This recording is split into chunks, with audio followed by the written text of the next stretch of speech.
Resepi untuk tanah untuk menanam pokok terung. So, ada lain sikit daripada kita nak tanam biji benih ataupun anak pokok. Kita ambil tanah biasa. Tanah biasa dekat homegrown farms ni, kita selalunya cari topsoil. Topsoil tu adalah lapisan tanah yang teratas sekali. Topsoil ni tengok banyak benda-benda organik.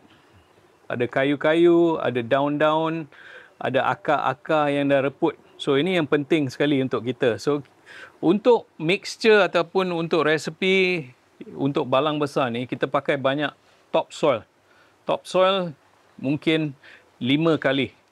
Yang next kita pakai adalah vermicompost. Untuk resepi ni kita pakai dalam 3 senduk lah. Vermicompost ni pembuangan cacing lah yang dibela.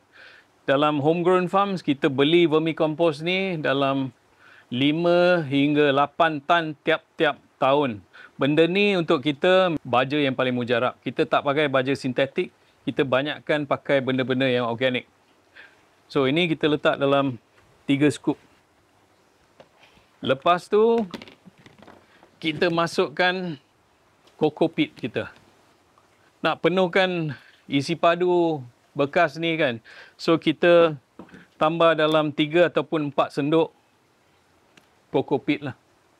Perlite untuk ni kita pakai maksimum pun 2 senduk lah.